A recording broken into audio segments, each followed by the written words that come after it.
Let's bring in Virginia Congressman Ben Cline. Congressman Cline, so good to have you with us this evening. I want to pick it up right there about kind of this return to manufacturing, because this is manufacturing in America, such a big component of President Trump's agenda. And we are seeing this investment by numerous companies here in the United States, seemingly in response to President Trump's tariff policy, upwards of $2 trillion worth of investment.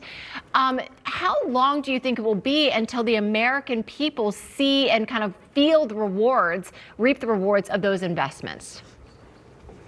Well, the American people voted for Donald Trump because they wanted to see action right away. The Trump administration is changing its policies from the bankrupt Biden administration immediately. And so what you're seeing is a shift. Congress is going to be playing catch up, but we need to pass a continuing resolution next week to keep the government running so that the administration can continue to pivot toward restoring manufacturing back to the United States. It's a great time for American manufacturing, and this administration is doing all it can to bring those jobs back to America. And, you know, Congressman, people need to see results right away in America. And to the TCJA, that one big, beautiful bill, the idea that people will see the benefits across America, no matter what, not just millionaires and billionaires, that's the Democrat talking point, but people saw the benefits of it. They would also see the negatives with a 22% tax hike if you guys in Congress don't get the TCJA passed.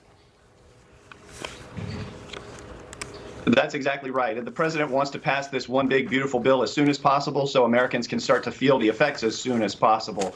And we have passed this budget. We did it last week. The Senate passed a skinny budget. We have to reconcile the two. It would be great if the Senate would just take up our one big, beautiful bill. We passed by one vote in the House. We don't have much margin to really stray from that.